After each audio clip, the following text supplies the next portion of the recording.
Over the next 90 minutes, you will hear from a handful of head coaches, including one additional name who you don't usually see or hear on Tuesdays, that being Jim Leonhard. The regular cast of characters is back. James Franklin, Mickey Joseph, Michael Locksley, and of course, Ohio State headman Ryan Day, who typically leads off our Tuesday press conference coverage and will do so again this afternoon.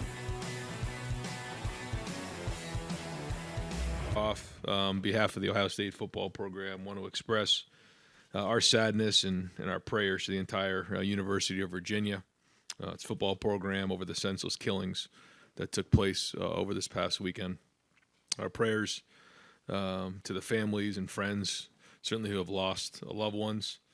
It's tragic, senseless, and pains me to understand why something like this would happen. And so our thoughts are with everyone there in Charlottesville. We'll open up the floor today for questions. Dave Biddle, 24/7 Sports. Seems trite to ask you about football now. No, I know. Josh Fryer receiving his first start. How did he grade out at right tackle? And just how do you feel like the offensive line overall is playing through 10 games now? Josh graded out a champion. Played well. When you play a full game, you get a real good feel for where you're at and his preparation leading up to that game. When you're a backup coming off of the injury last year too, he was growing and building. The good thing for him is he was getting in games at times in our Bison package, but he graded out a champion, played well. A lot of plays he's got to get better at, but I thought we took a step in the right direction on Saturday with the offensive line. Right behind him, Stephen Means, Cleveland.com. Just come with some of the backstory behind the block punt. Yeah. So every week we have a couple block punts that we work on, and then based on what we're seeing, we make adjustments in game. Lathan's been working hard. We have about 5 guys that we work at the punt blocks from different angles and different schemes. Lathan's one of those guys that's put a lot of work in, and what we do on Thursdays is we put on, in baseball when those guys put on those gloves with the metal piece there to save them from jamming their wrist or breaking their hand when they slide into second base. We do the same thing. Josh Proctor in 2019 went to do the same thing and broke his hand. I said, that's it. We're not going to do that again. So we had to figure out a way to block punts without putting our hands and fingers at risk. So that's what he wears. He wears the gloves. That's what our guys do. And so over and over again, he puts the gloves on, and we talk about putting the gloves on and then, working on the technique of blocking a punt. In game, we saw some things on the sideline, and Parker made a great adjustment, said this is how we're going to do it. Not exactly the way we practiced it during the week, but Lathan was able to put that on the field, and then obviously that was kind of a turning point in the game. I think that kind of helped us pull away. Given some of the issues and muff punts you've had over the last couple of weeks, has there been conversations to maybe try that more often? We try. And there's certain times where, based on what they're doing, it's better to return it. And there's other times where you want to go after it. Now, when you go after it, there's a risk that goes with that. You bump into the punter. It's a first down and 15 yards, and that can be a momentum swing as well. So there's give and take there.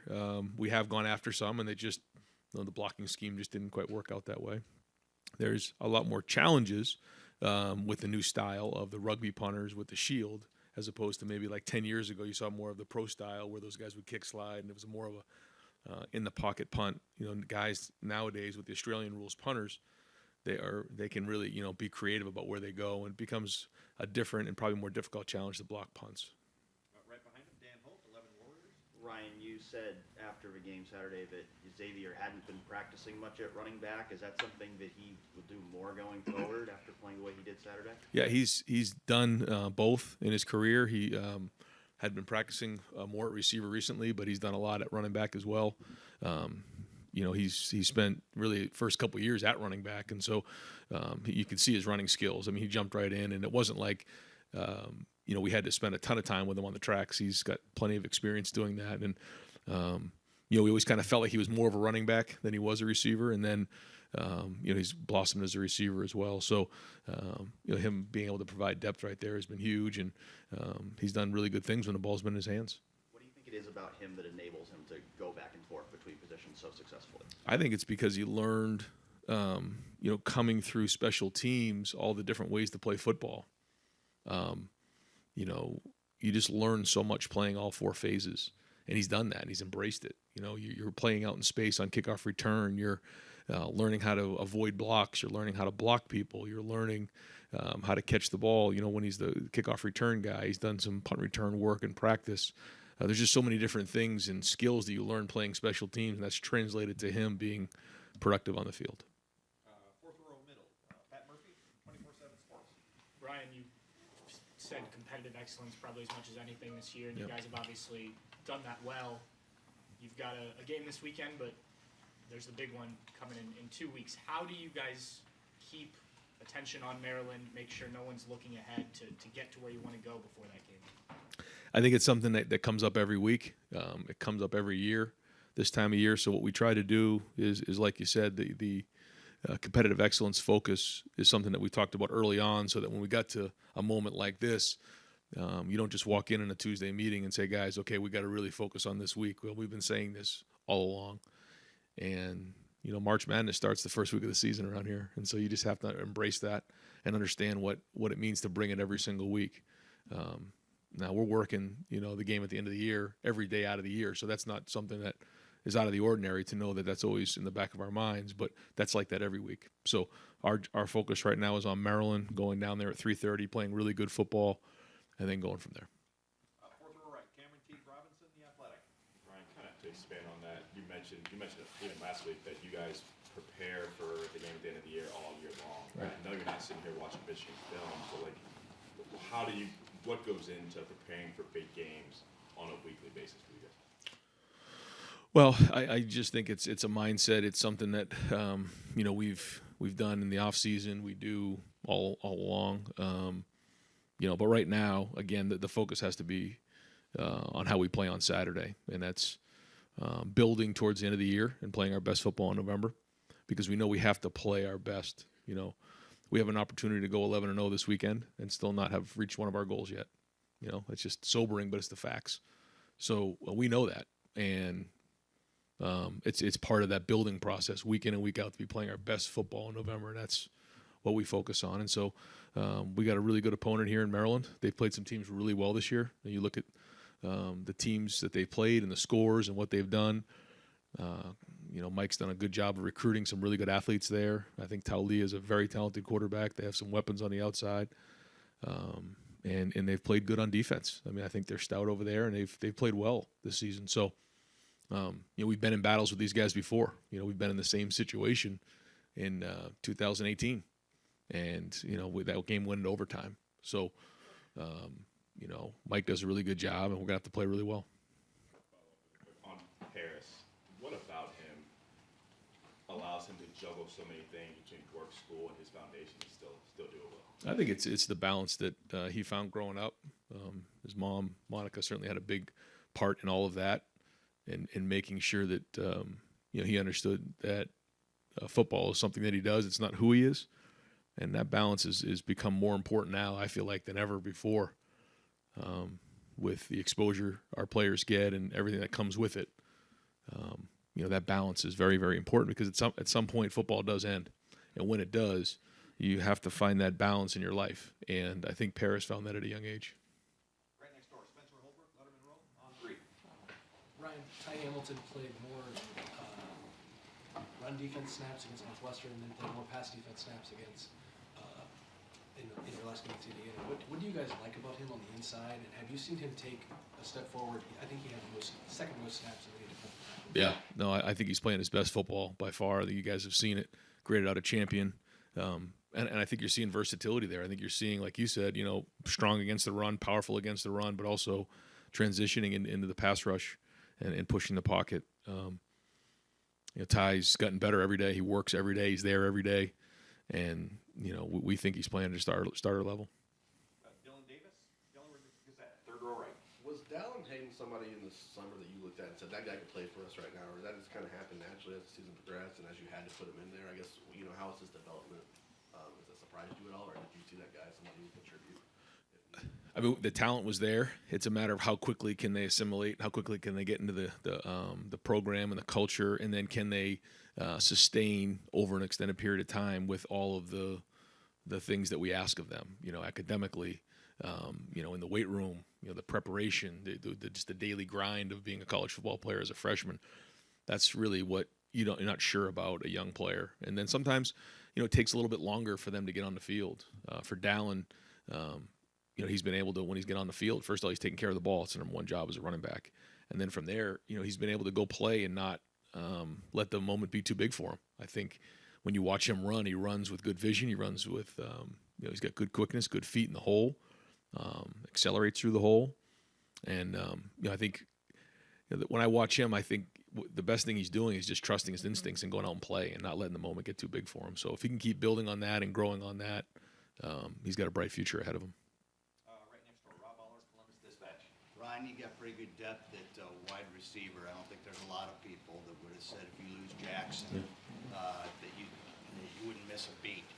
How important is that, the reputation of that room in recruiting and what you've established here to be able to say whatever wide receiver you or whatever it may be? Yeah. I mean, if you had said to me that was going to happen this year, I wouldn't have believed you, but here we are. And that's football. You have to overcome these types of things. And that's where depth becomes critically important. And understanding that, when you come here to play. When you play, that's kind of up to you, and how fast can you get on the field and how quickly can you get a starter level. But you're going to have great opportunity, and our guys have taken that opportunity and run with it.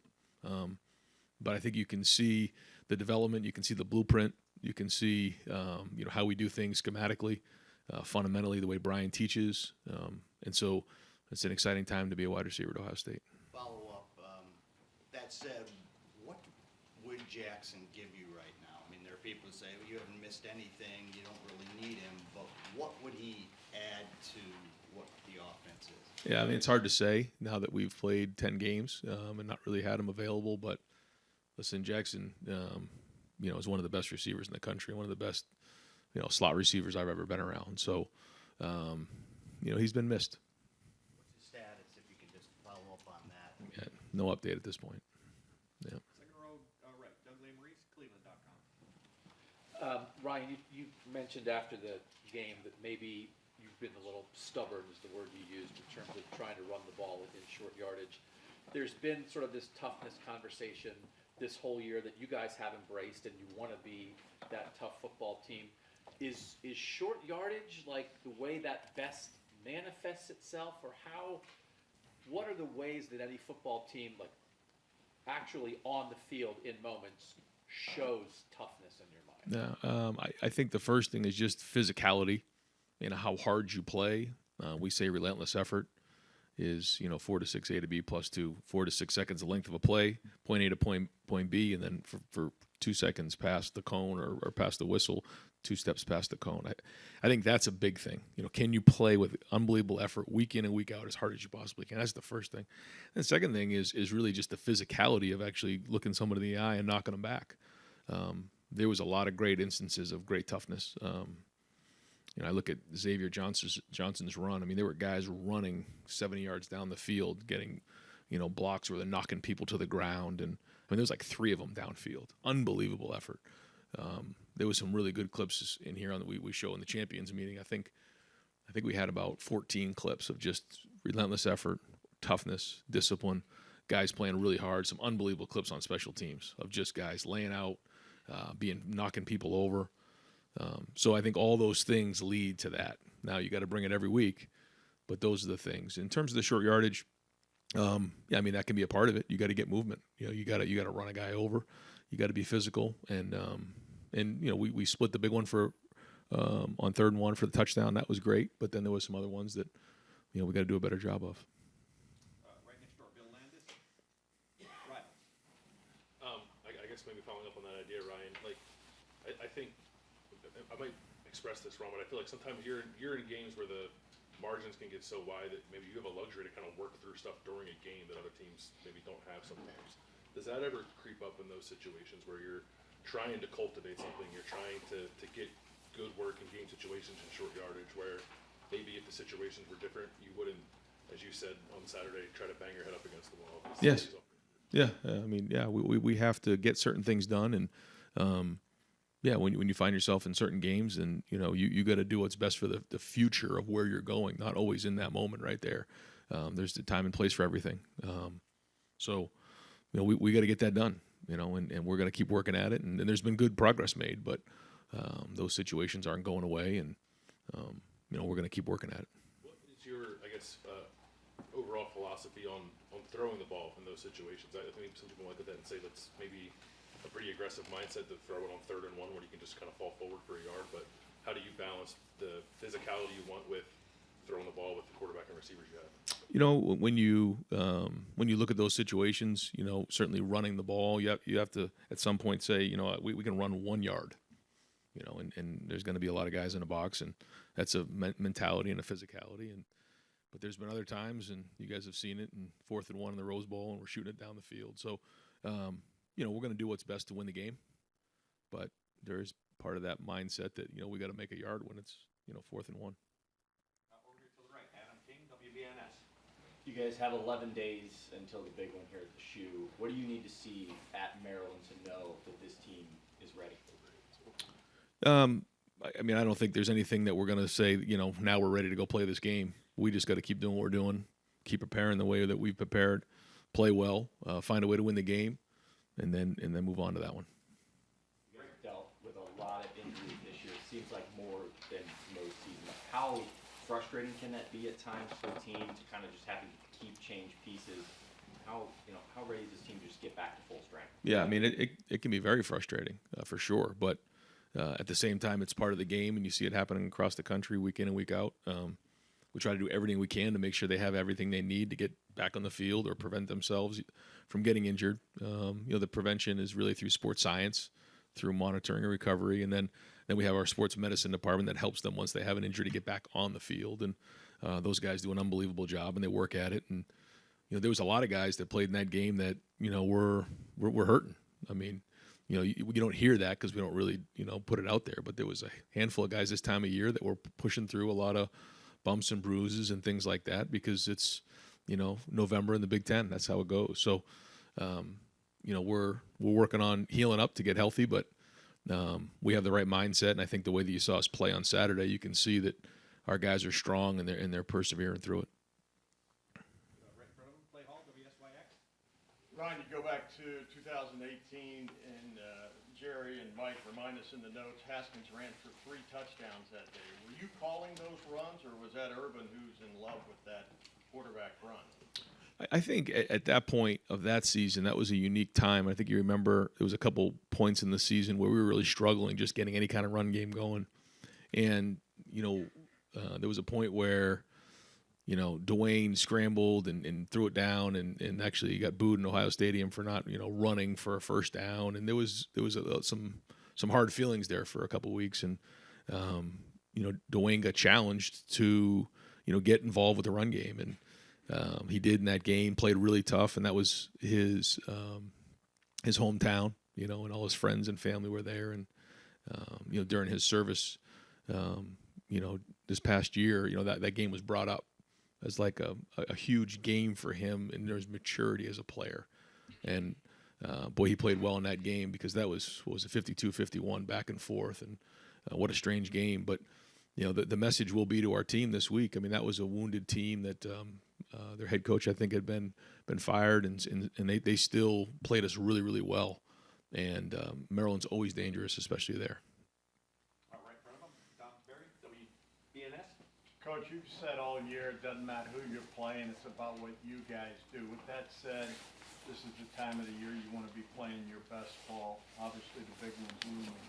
How close are you to playing what you would consider your best ball, and what do you want to see better this week? I feel like if you say you're playing your best ball, that means you played your best ball last week and you can't get any better than it the next week. So I think it's this constant build and growth towards maximizing yourself in all 3 phases. Do I think we've played our best football yet? No, I don't. I think that we can play better in all 3 phases, and we're going to have to go reach our goals. So this is a constant chase towards being the best version of ourselves. And every week, that's the goal, is just to get better. And how fast can we get better in certain areas? And I think I've shared with you the challenge sometimes is the issues are there. They may not get exposed every week, but you got to identify what those issues are. And that's the art of, coaching. With that said, we know what's down the road. Do you feel an intensity shift, especially this week? We'll see as the week goes on, but our guys know what our goals are. We talked about it at the mid-year. We were 6-0 going in to the bye, and we said, none of our goals have been met. I reminded the guys on Sunday, none of our goals have been met. They know what's on the table, but in order to go reach our goals, we got to win this game too. It's a part of the game. You got to win them all, and so we'll keep that one in the back of our mind like we do every single day out of the year. But we're going to focus on beating Maryland on Saturday.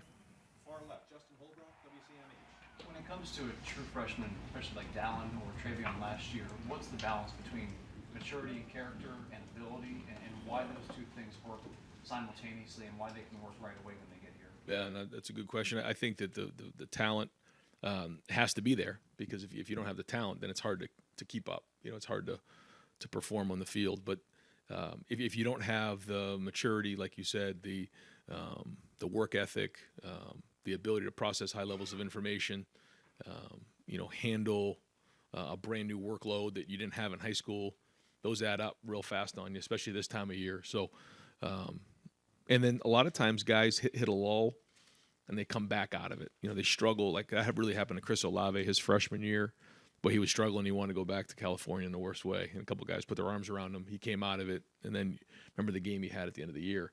So, I don't know if Dallin got that, low at some point. You'd have to ask him.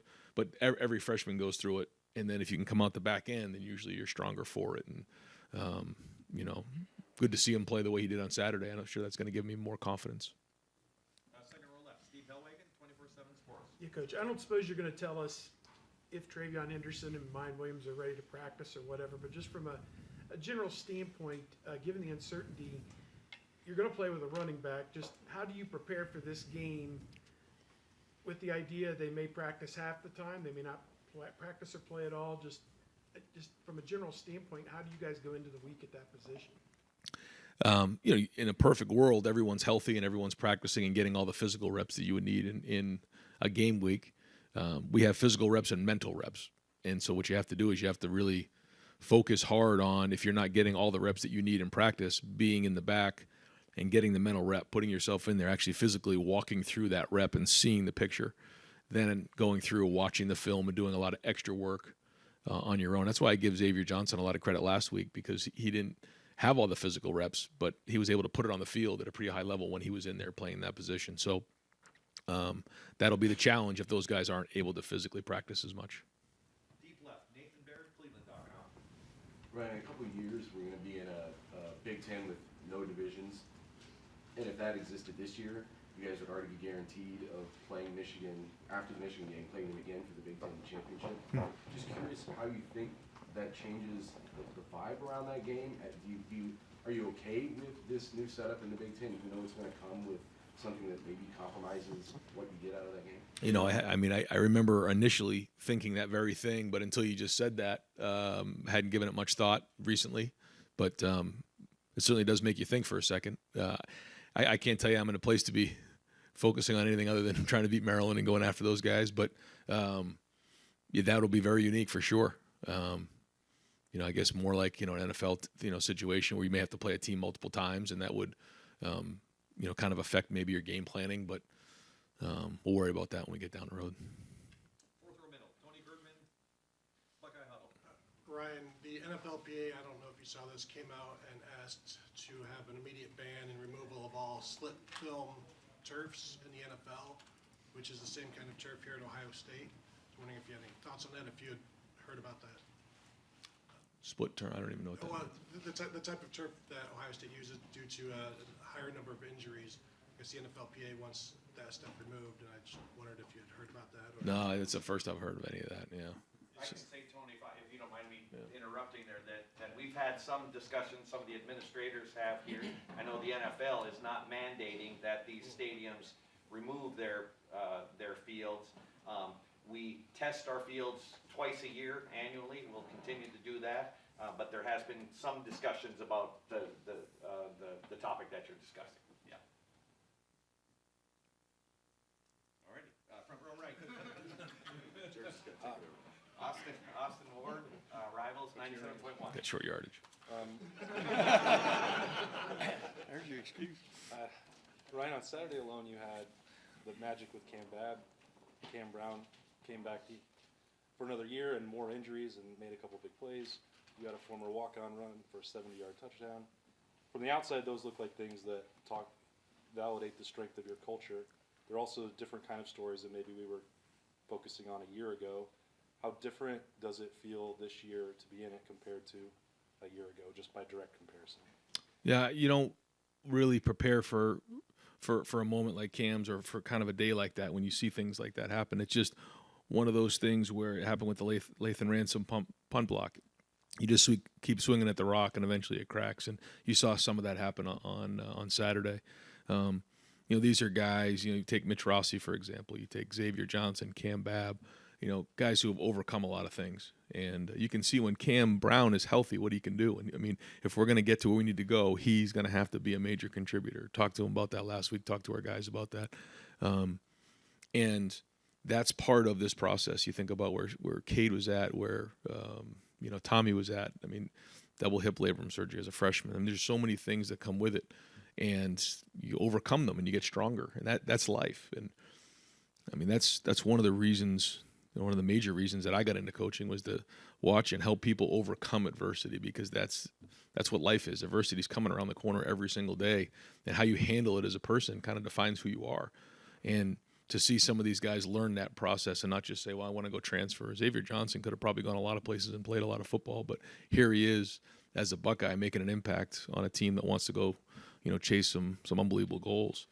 Cam Babb, what he's been through.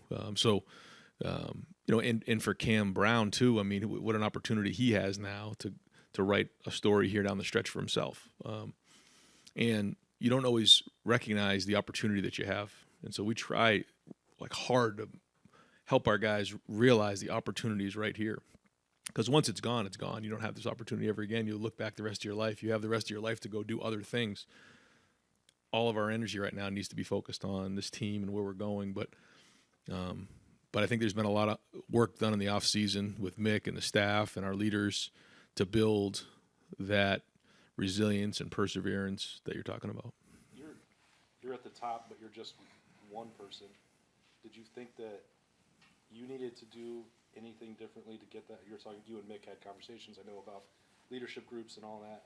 How much did you think, if you keep doing exactly what you're doing, then everyone will get on board, or how much do I need to change from one year to the next? I mean, I think it's a little bit of everything. You look at, you evaluate everything, and you try to figure out, how to improve it. Some things you need to change, other things you don't need to change. Some guys just need more experience. Other things you do need to change. So we did.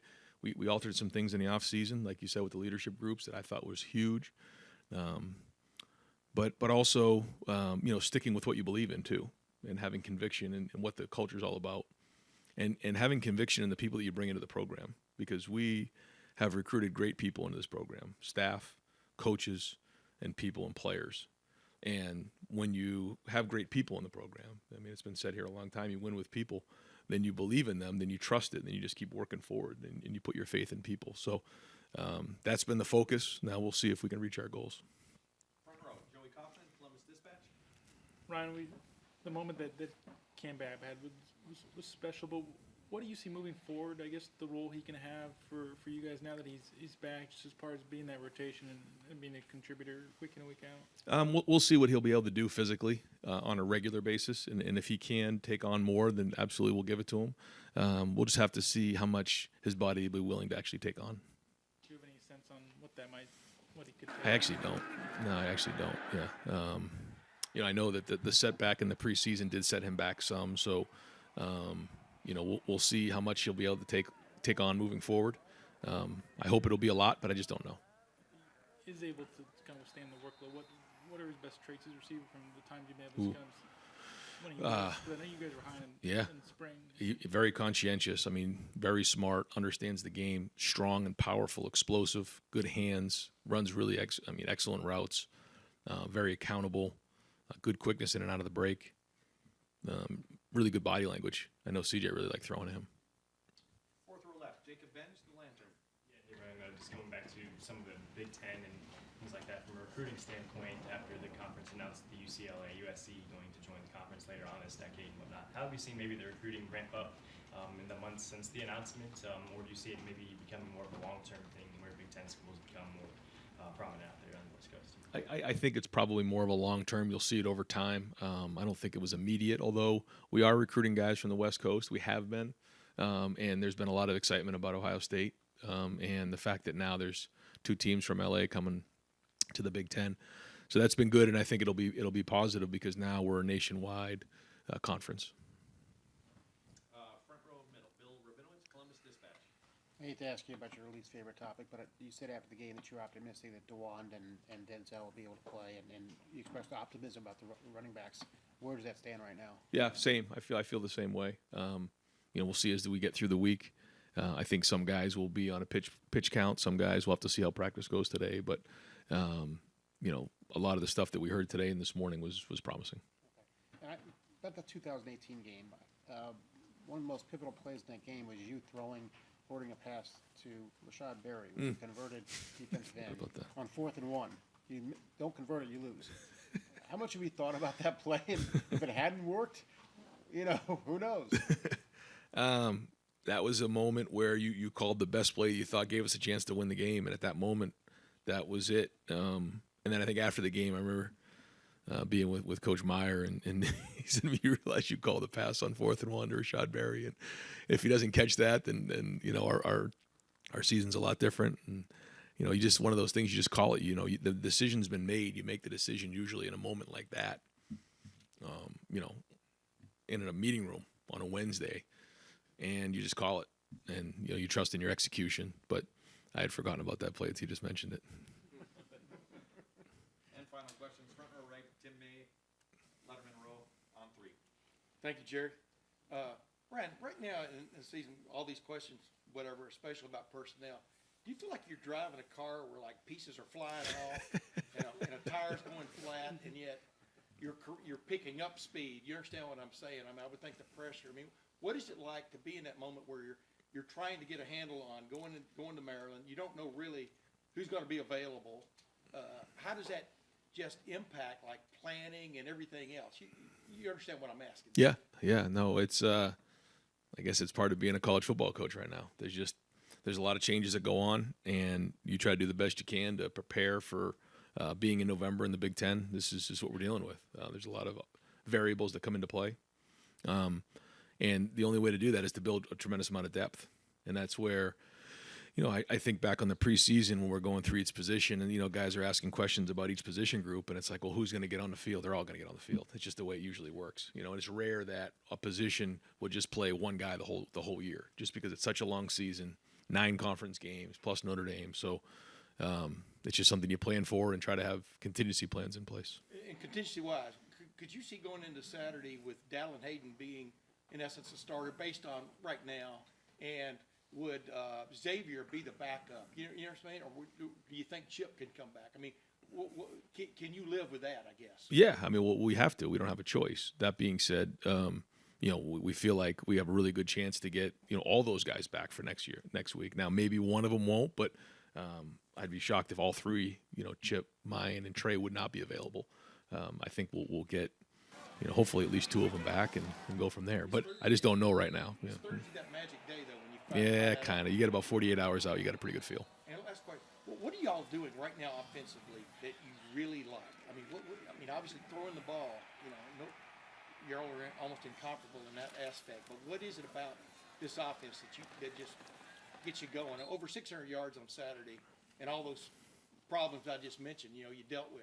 Yeah, I think it's probably the balance that we have that, we worked hard on, is that, we have multiple personnel groupings. We have multiple ways to attack you in those groupings, vertically, horizontally. You heard me talk about those types of things. And when you can do that and you feel like you have weapons on the outside and they're in one-on-one situations, you got a great chance to be explosive. The minute, they have to go double them or help them, then that opens up the run game. And so when you find that balance, I think that's where we're at our strength. And I feel like we've worked hard on having that balance. Was it the Mitch Rossi play on that 4th and 1 that left you with that sour taste in your mouth? Yeah, I think both of Hook those his plays. backside, Yeah, both of those plays. You know, we didn't get the cutoff on the backside, and if we do, we actually hit it out the front door. It was a walk-in for a touchdown. But we didn't. So, and that's what it comes down to: competitive excellence.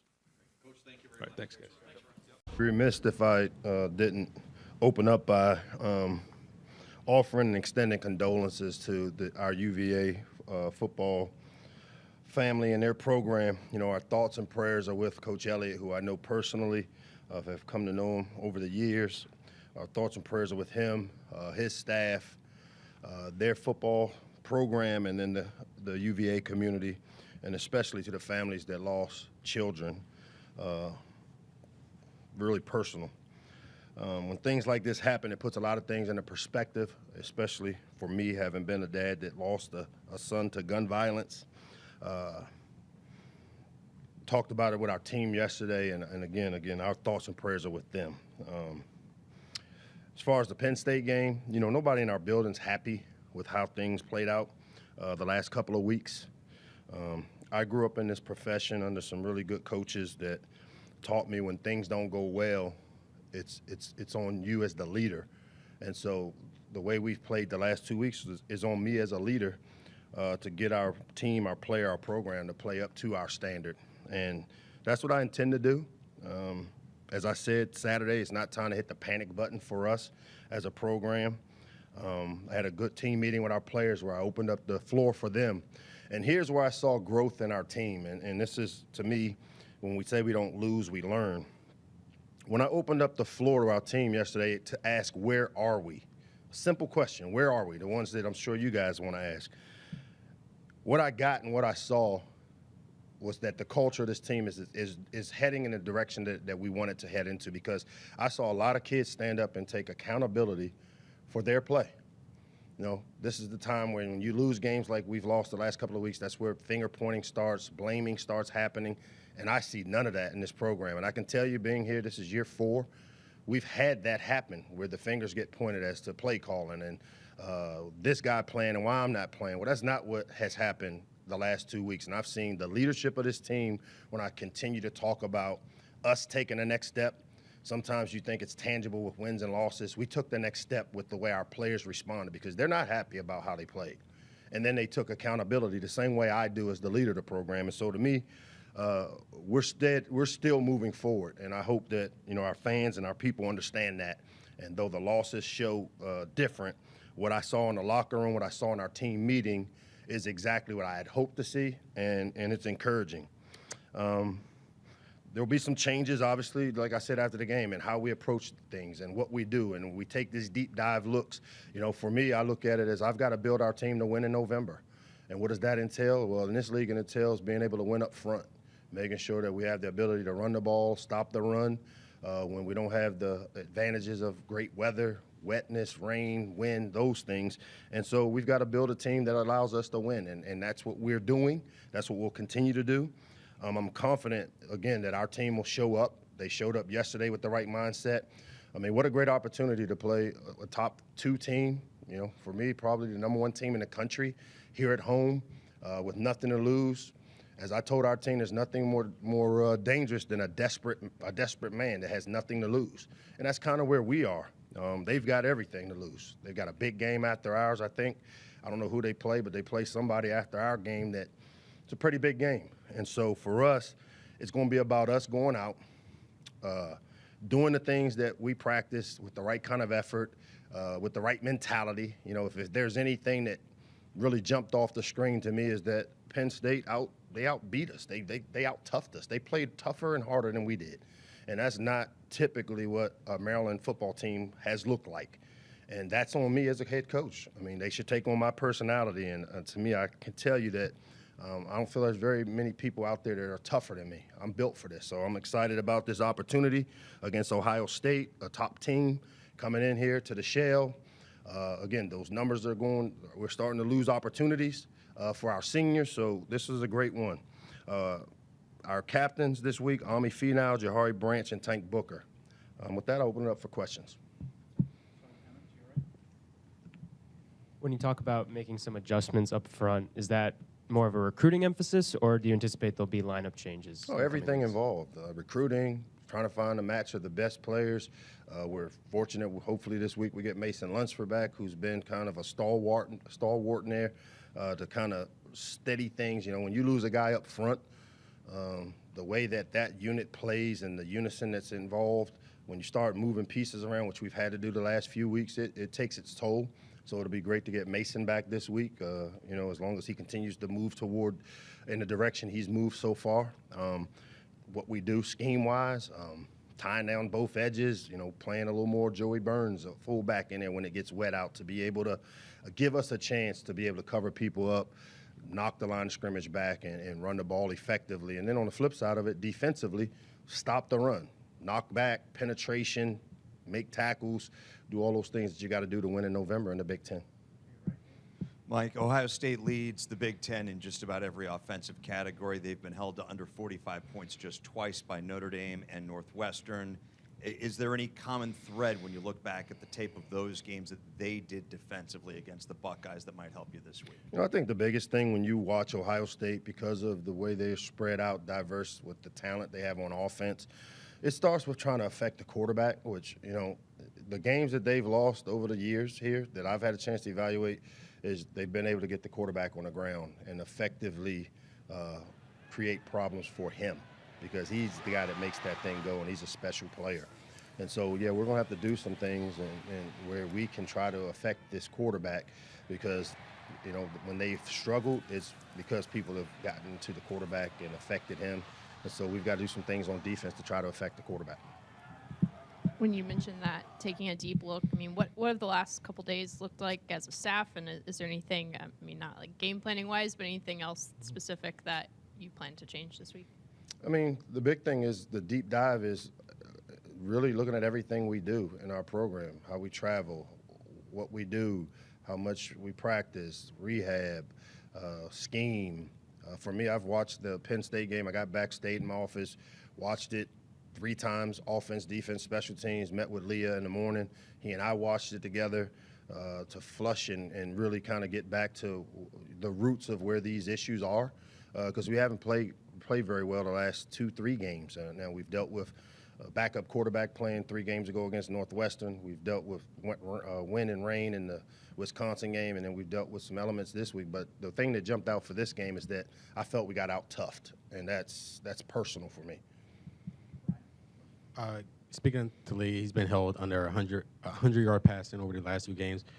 When you do look at the tape, Last 2? Last 2. Got I was wondering, what are you seeing? Is it the amount of pressure that he's facing from the linebackers in these last 2 games? Like, what are you in the seeing?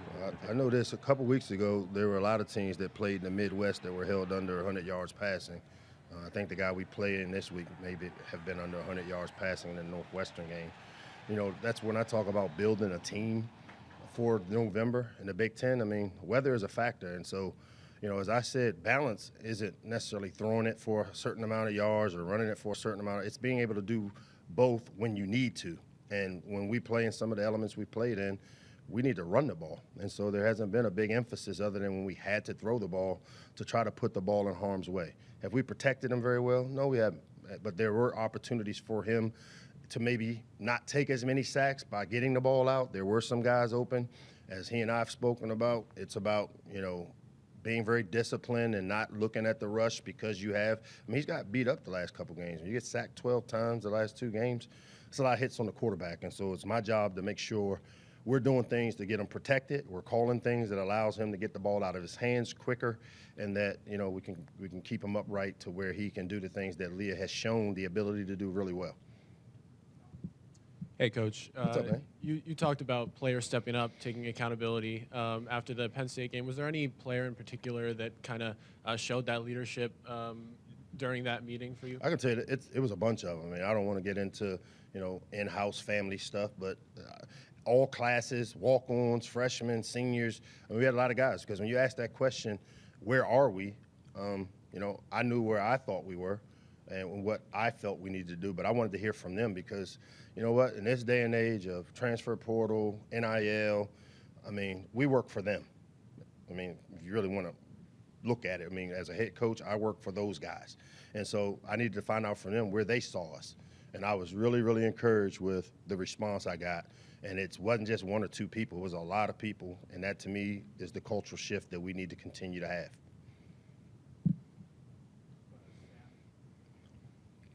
Coach, you mentioned the play calling. Have you been happy with the play calling? And if not, is there something that you want to see a little bit different offensively? I mean, is it just offensive play calling or defense? I mean, just offensive play calling. I mean, obviously, when you don't score points, then I don't think anybody in the building is happy with it. But as we've come to find out, and when you watch the tape and evaluate it, you can call anything you want. But if it isn't getting executed, I mean, most plays, and I say this, and I'm not saying this to be disrespectful, every play you design and draw up is designed to work because you got everybody blocked on paper, you got everybody, but it takes one or two guys to not make the block, and now it doesn't work. And the first thing you want to do is question, hey, the play calling, is it a good play call? Well, I'm sure every game, I know when I called plays, there were games where I said, damn, that was a terrible call, and I wish I wouldn't have called it then or there. But no, I don't have a problem with the play calling as much as our execution of it. And then I do think starting with myself first, that I have to make sure that we have plays in our offense and that we're developed as a team or offense when we face certain elements that we can do certain things to win the game, whatever it takes. Coach, you talk about, where are we? What needs to happen in these next two games and then the bowl game after that for this to be considered a successful season in your eyes? I ain't worried about the next two right now. I'm worried about Ohio State, as we always try to do, and that's, again, the philosophy. What needs to happen, we need to find a way to win a game against a ranked team here at home this week, and that's what all of my energy and focus has been about. C.J. Stroud's a Heisman Trophy candidate. What makes him special? What leaps off the tape? It feels like the Buckeyes grow these quarterbacks on trees. He's a special player, man. The biggest thing that jumps off to me is I think they have him listed as maybe having 4 sacks, but he really only has been sacked one time this year. He's a slippery guy inside the pocket. Like, he has some really unique ability to manipulate and work inside of the tight areas of the pocket. Very few times you get clean shots on him. When he pulls the ball down in the passing game, he is a threat as a runner. Probably one of the best deep ball throwers I've seen in the college game in a long, long time. His accuracy on deep balls are phenomenal. But the thing that what most great quarterbacks do is they make the players around them better, and he's one of those guys. Special player. Thanks, guys. Well, first of all, I appreciate the patience of pushing this back. Obviously, yesterday was a very sad day around the country and around college football, and obviously hit a little bit closer to home for us with Devin, and just obviously our thoughts and prayers with the Virginia football family and Coach Elliott and the families and friends involved. Just very sad situation, and just unfortunate for our country right now, what we're going through. Jim, this team has been through a lot, I think more than in a normal year.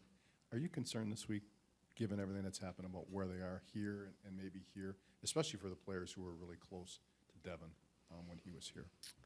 Absolutely. I mean, we've been through a lot in the last month and a half, and our guys are resilient. That's a good thing and a bad thing, right? You constantly have to check in and make sure mentally they're in a good place. And we had a number of guys that are very close with Devin, and really hard to see them going through losing a brother and a teammate, and very difficult to see yesterday. But they know they have the support around here, and we just tried to do everything we can to support them and be available and let them deal with it the best way they can, and know they have a lot of help around here. Jim, could you just kind of describe how yesterday went with, I believe you guys canceled your lifting in the morning. Just what was the rest of the day like for yourself and the team? Yeah, we had a young group that was kind of in the lift when we got the news, and we reached out, obviously knowing Devin was there, just to make sure and find out and see if he was okay. And that's when we found out that he was not, and he was involved. And just hits you straight in the heart. I mean, there's no way around it. It was tough, and kind of at that time, that older group of players was getting in the building, and I mean, in most cases, you're watching him see it and hear it for the first time because his name had not come out at that point.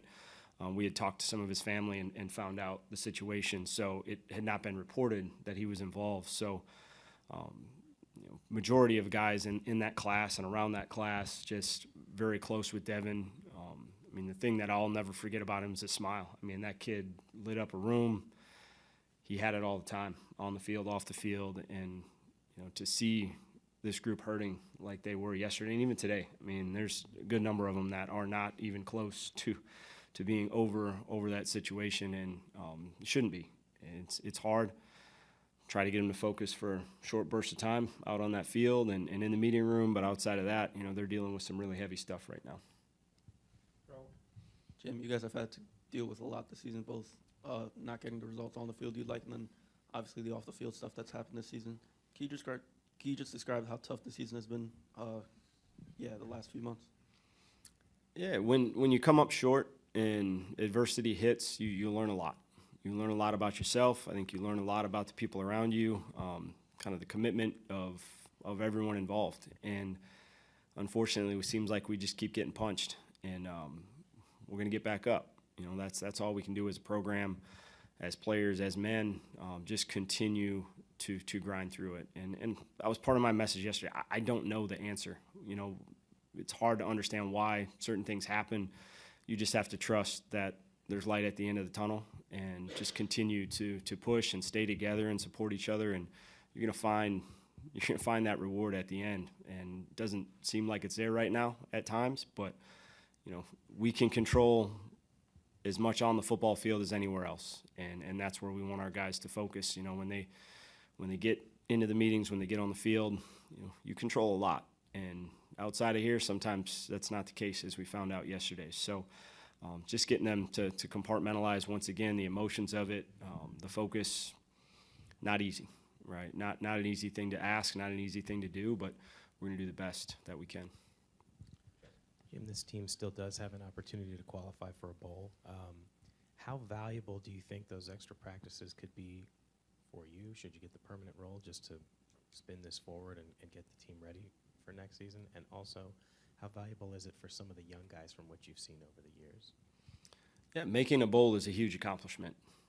Not everyone gets that opportunity. You have to earn. It's something you have to earn. So anytime you put out a goal and reach it, right? Maybe it's not perfect. Maybe it's not exactly what you wanted at the beginning of the season, but when you accomplish that goal of becoming bowl eligible, it's a big accomplishment. There's a lot of teams that are hoping at the beginning of the season that they get there, and it's been very common here, but you have to earn it, right? You get what you earn, and it would be huge for this team. We do have a young team, some inexperience, and every time you step on the field is an opportunity to grow and get better and get closer as a team. So those practices are very valuable for a staff, and obviously if I get named the head coach, it just provides you an opportunity where you have a little bit more time away from a game. You can kind of set the standard a little bit more, and just put them in different situations to help them grow.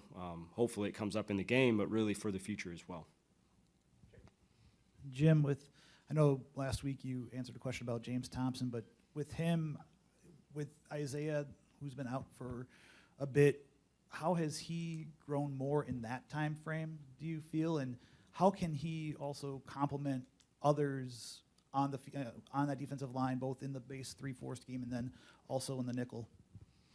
Yeah, I think I just see the confidence week in and week out growing. He was a guy that didn't have a ton of experience. I think early on was kind of feeling his way through, and now you're just seeing the emotion. You're seeing the physicality just play in and play out, which is a lot of fun to watch. We knew he had the ability, and I think he's a guy that was overthinking a little bit early and now just kind of letting it go. He trusts himself. He trusts the techniques and the scheme that we're asking him to play, and I think you're just seeing a guy just get more confident week in and week out, which is always, it's what you hope, right? It's what you expect with guys that are talented and care as much as he does, but you're starting to see the results every week, and he's got a lot of energy. It's fun. I love watching him make a play because everyone feeds off of it, and he's not afraid to show some emotion.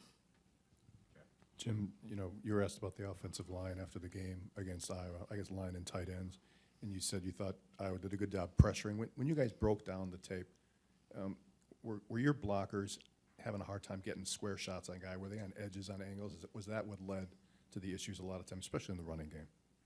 Yeah, I think so. I mean, they're one of the best in the country for a reason, right? They're a physical group, very attacking group up front, and they take that challenge week in and week out. And I do think we were playing on edges a little bit too much and not being as physical as we needed to. And they made plays. They got after us up front. And anytime you have an offensive line that's struggling run or pass game to really handle the front, and you have a quarterback that's a little bit off, you're going to go through some struggles. But you have to find ways to create plays for them. You have to find ways to put them in position to have success. And that's where we struggled a little bit in the game, just trying to find that balance.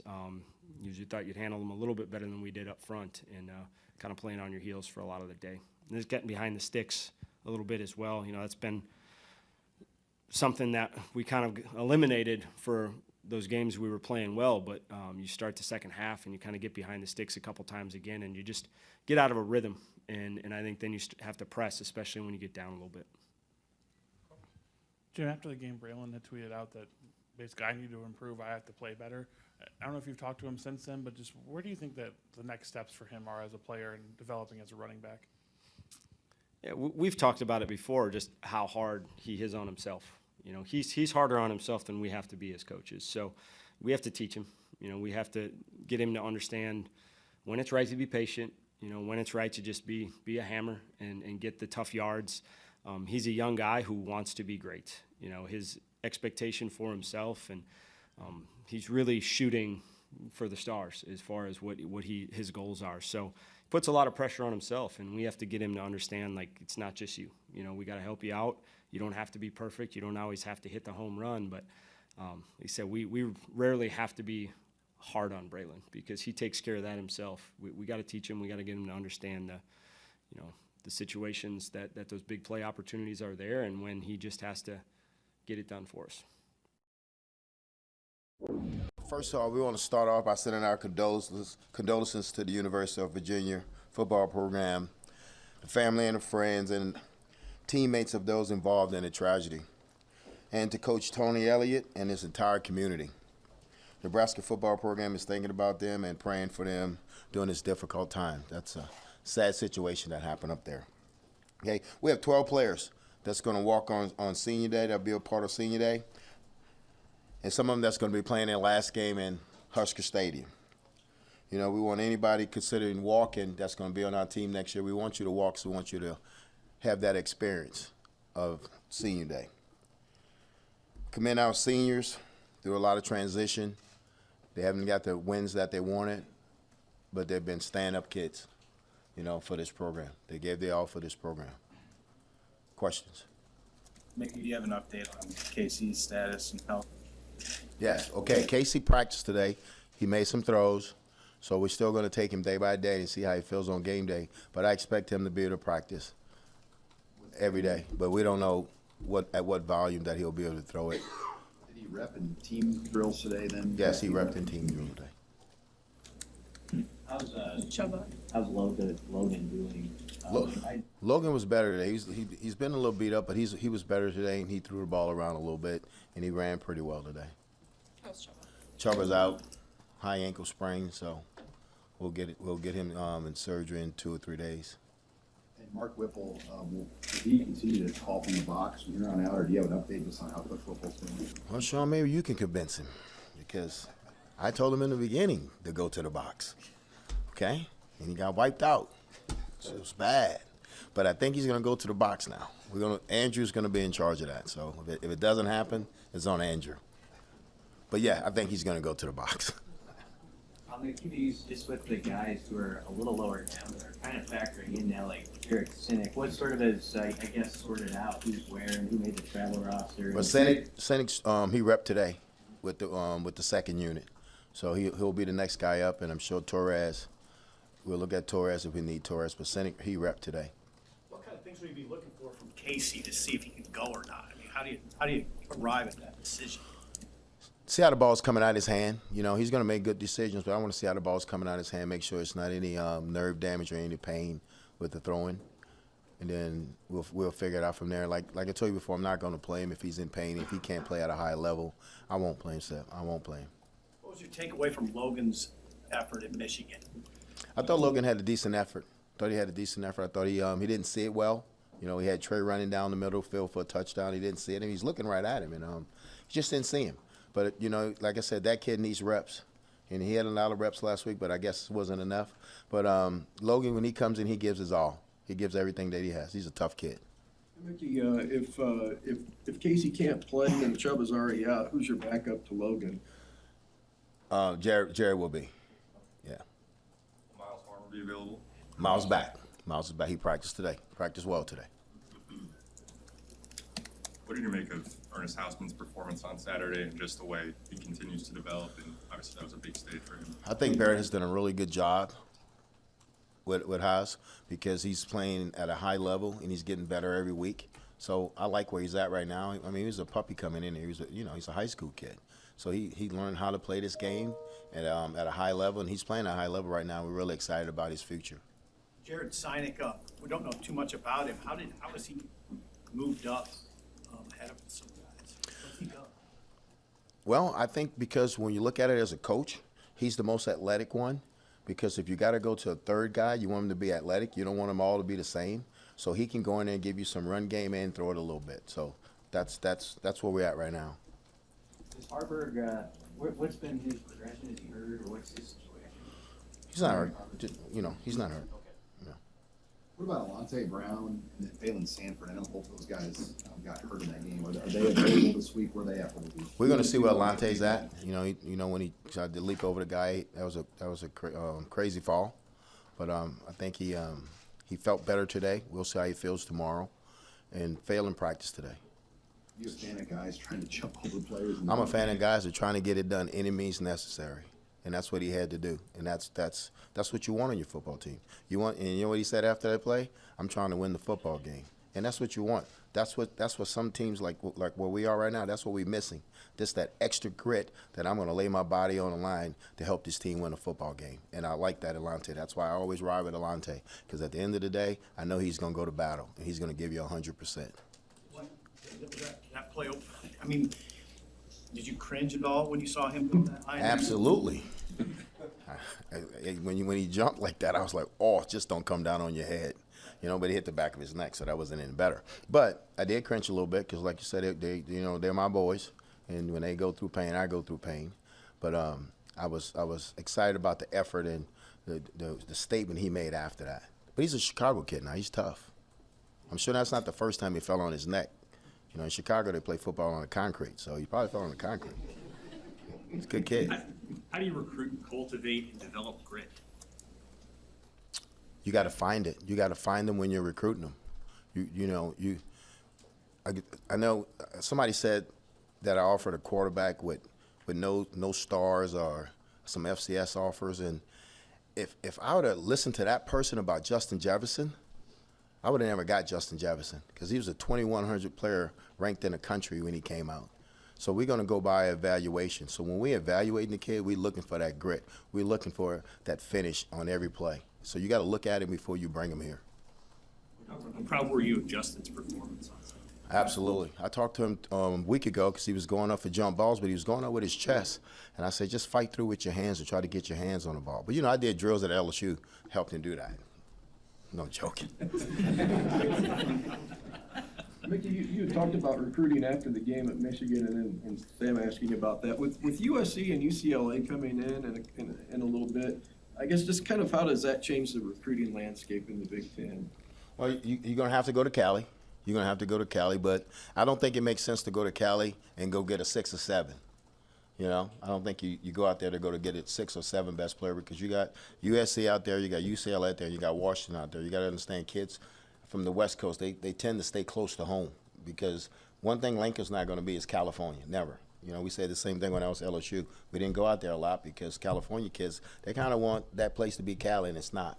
So we're going to continue to go where we've been going, Texas, Louisiana, Georgia, Florida, Mississippi, Alabama, Jersey, and Kansas City, St. Louis, you know, and then here in the home state. So we're going to go out there, but we're not going to go out there and just say, okay, we're satisfied. We're going to go out there. We're going out there to get a draft pick. And Mickey, these first 9 weeks for you have been obviously very challenging in the situation. Just how much more challenging now will these next 2 weeks be, navigating the program with some of the unknowns that you guys don't really know coming up after the next week or two? Well, that's what I said in the beginning. You know, we're going to control what we can control. And right now it's a 2-game season. And we talked about that with the players. It's a 2-game season. And now the most important thing on the schedule is Wisconsin. And let's go at Wisconsin, but control what you can control. Mick, you've got 7 games under your belt now as head coach. Other than recruiting, which you talked about after the Michigan game, I mean, what, in your mind, now that you have this experience, what is it going to take the next head coach, whether it's you or somebody else, to be successful at this program? What's it going to take to get this program? Roster management, a more competitive roster, you know, and understand what you need to do in this conference on the offense side of the ball and the defense side of the ball, and in special teams, because it's a different makeup with the conference. So you got to understand that. Then you also got to understand where you're at. You know, you got to understand that you don't sit in the middle of Texas, the middle of Louisiana, the middle of Georgia, that you got to be able to go down there and convince those kids to come up here. So he's got to understand that recruiting is going to be a big part. Whoever sits in that chair, recruiting is going to be a big part, and you got to want to work, because it's not like working when you're at Georgia, because they right there. You got to work here. I mean, you got to work. So whoever takes this job, they better be ready to work. Is it a different roster configuration that you think you need in the Big Ten compared to what you saw in the SEC? Is there differences? Well, I think it comes down to depth. You got to have more depth. You got to have, you know, instead of having, you know, 12 offensive linemen, you got to have 15 or 16. Instead of having 12 D linemen, you got to have 15 or 16. You got to have 12 receivers. You got to have 4 quarterbacks. You just got to have depth, and it's got to be competitive. Like, it can't be a big drop off from 1 to 2. So if you get a competitive roster where they're competing, that's going to make the team better. Why do you think you need more depth in the Big Ten? Because you bang a whole bunch. You play in the middle of the field. You know, SEC you cover every inch of the field, but in the Big Ten you play in that phone booth. So you're gonna lose some kids, because you know what I'm saying. Except they hitting each other like bam, bam, bam. So if I hit you like that 3 times, you and I, both of us, gonna be sore. You know. So you got to have depth. You got to be able to play. You know, I said 6 to 8 D linemen. You got to be able to play 4 to 5 linebackers. Just because you're getting so much banging, and it's 65 to 70 plays of just banging. That's what I'm learning about this conference. Why are the defenses in this league? It's so Like always, I want to thank you guys online and here in person for coming out and covering Penn State football. Appreciate that. Obviously, I'd like to take a moment and you know, share and give my thoughts and prayers to Coach Elliott, to UVA football, all the family and friends and the entire UVA community. Obviously, found out through Coach Poindexter, who obviously, you know, worked there for a long time and is an alum, but just it's hard to even fathom. So we send our thoughts and prayers, and if there's anything that we can do as a Penn State community, obviously we would do that. But it's hard to even put into words. Kind of changing subjects here. I wanted to wish the best of luck to Coach Shar and our field hockey team, which is awesome, in the Final Four. I think Shar was in here just before we came in. I think they play UNC on Friday, so wish them the best of luck.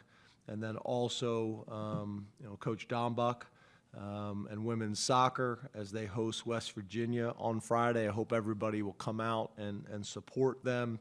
Second round of the NCAA tournament, awesome to see the success that they had in the Big Ten tournament. Got on a roll.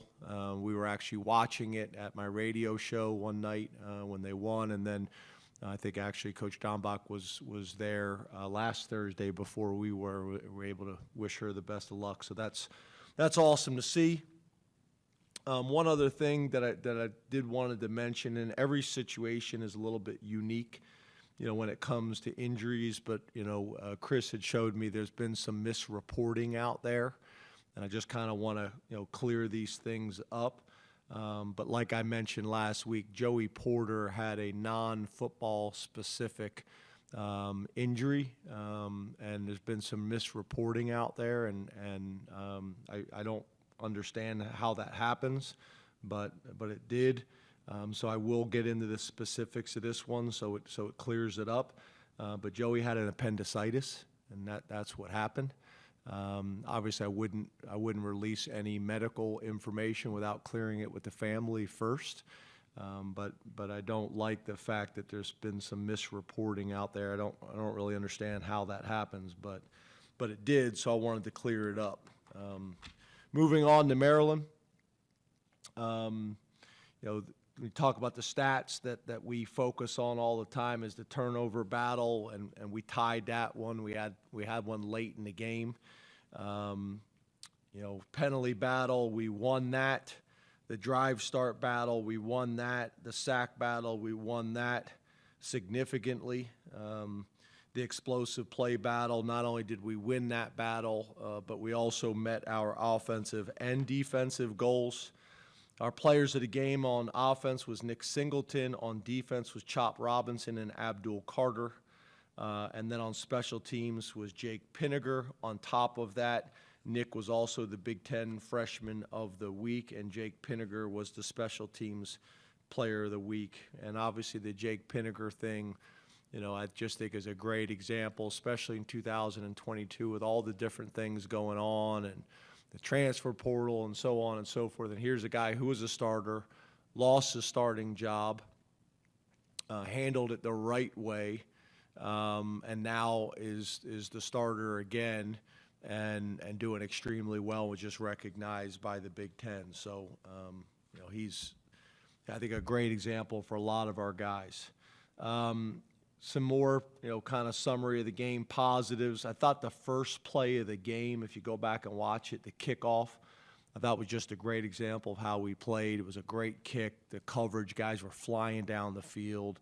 We were aggressive and violent. That was a great play. I showed the entire team that. Obviously, Jake's 3 field goals, 3 PATs, 3 touchbacks, inside the 16. On 2 of our kickoffs, we pinned them inside the 16. So those were all positive. Defense, we have 14 different players right now that have recorded at least 1 sack this season. I think that leads the country. Defense with back-to-back games with 6 or more sacks. First time that's happened since 2007. Defense held Maryland at 27 yards in the first half. And then offensively, 4th game this year without allowing a sack. First time that's happened since 2011. Obviously, O-line plays a major part in that. The running backs play a major part in that. But also, the quarterbacks have played a major part in that, too, in terms of their ability to extend plays or get rid of the ball. And then, just the last thing, opportunities for growth. We talk about starting fast. We did that, but then finishing strong. And I just, didn't feel like we truly played the second half. We say every game at 0-0 coming out of halftime, and I'm not sure we truly did that up to the same standard and expectations. 27-0 in the first half, and then we did win the second half 3-0, but not at the same standard, in my opinion. Moving on to Rutgers, and Coach Schiano. Obviously, there's history with Coach Schiano. Got a ton of respect for him. Watch him on tape. Their team plays really hard. He's got 16 years of coaching experience at the college and NFL levels. Obviously, now at Rutgers, was at Tampa Bay. The Tampa Bay Buccaneers, was also at Rutgers from 2001 to 11. And then also had been on the staff here at Penn State. So there's some history there. When you talk about offensive coordinator, they made a coaching change during the season. Nunzio Campanelli, who we know is the interim, comes from a coach's family. Got a ton of respect for Coach Campanelli and his entire family. And guys that we've been impressed with. Their running back, number 23, I think is really playing good football right now. Kyle Manungai is playing really well. I remember going and scouting him. We were actually going to scout another running back, and this guy just kind of kept showing up. And I remember come back and saying that's a really good running back there. and is playing really well right now. I think, kind of their offense right now kind of goes through him. The wide receiver, number 1, Aaron Cruikshank, obviously was a difference maker at Wisconsin, has been a difference maker at Rutgers, both on offense and special teams. And then their tight end, number 21, Johnny Langan, does a lot of things for them. Those last 2 guys are both transfer guys for them, but Johnny does a lot of things for them, whether it's tight end or whether it's quarterback, so on and so forth. And then their defensive coordinator, Joe Hirsamek. I hope I said that right, and if I didn't, I apologize. I actually worked on it before I came over here, but I think I still screwed it up. Got a unique background that I respect. Was the defense coordinator at Rutgers, was the co-defense coordinator at Minnesota. Before that was the head coach and defensive coordinator at Maine. I've heard a lot of great things about him. Obviously, we've watched him on tape, and like they always do on defense. And I know Coach Schiano's got a factor in this as well, but they play really hard. They play really well on defense and have been for a number of years. Guys that jump out to us, guy that we recruited really hard, that I think is playing really well for them, jumps out on tape. Number 71, Aaron Lewis, also another transfer for them. Their Sam linebacker, safety, depending on how they play him.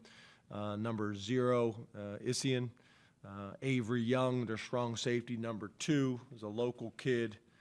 Their will linebacker, number 17, Deion Jennings. And then another transfer that they got from Temple, their defensive tackle, number 88, Myjay, is playing really well for them. And then on special teams, they don't have a special teams coordinator named. I think they break the units up by assistants, and then Schiano, I think, is running the whole thing. Their punter is I think one of the more impressive players that we've played this year, regardless of position. Finished, I think, second in the Ray Guy Award last year. And that'll do it for press conference coverage. Don't forget, coming up tonight on The Big Show, we'll have reaction to the latest college football playoff rankings. It's Michigan State and Kentucky from Indianapolis. Those highlights and the Gavitt games, big tests for the Boilers and Wildcats. All that coming up tonight on The Big Show. But that'll wrap up this coach's press conference edition of Big Ten Live. For everyone here at the Big Ten Network, I'm Rick Pizzo. As always, appreciate you spending part of your day with us.